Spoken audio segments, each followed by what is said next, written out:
बारामती आणि राहुरी विधानसभा पोटनिवडणुकीचा आज निकाल लागणार आहे। एक्झिट पोलच्या अंदाजानुसार बारामतीत सुनेत्रा पवार आणि राहुरीमध्ये अक्षय कर्डिले विक्रमी मतांनी जिंकण्याची शक्यता व्यक्त करण्यात आली आहे। अधिक या सगळ्या संदर्भात जाणून घेऊया आपले प्रतिनिधी मनोज गाडेकर यांच्याकडून। मनोज, राहुरी आणि बारामती या विधानसभा पोटनिवडणुकांच्या निकालाकडे सुद्धा सगळ्यांचंच लक्ष लागलेलं आहे। काय नेमकी मतमोजणीसाठीची तयारी करण्यात आली आहे?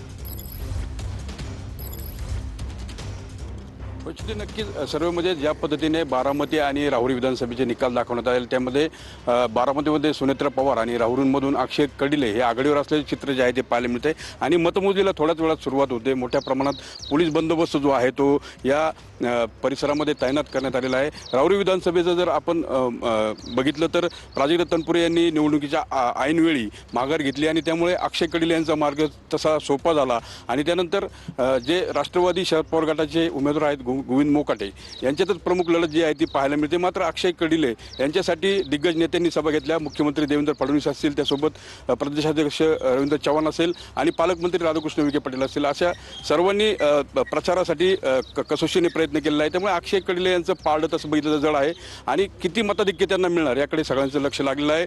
राहुरी विधानसभेमध्ये तसं बघितलं तर तनपुरे आणि कर्डिले ही पारंपरिक लढत होती। मात्र यावेळी तनपुरे यांनी माघार घेतल्यानं अक्षय कर्डिले हे भाजपकडून उमेदवार होते तर इतर तीन उमेदवार नक्कीच अपडेट्स घेत राहणार आहोतच। तुर्तास धन्यवाद।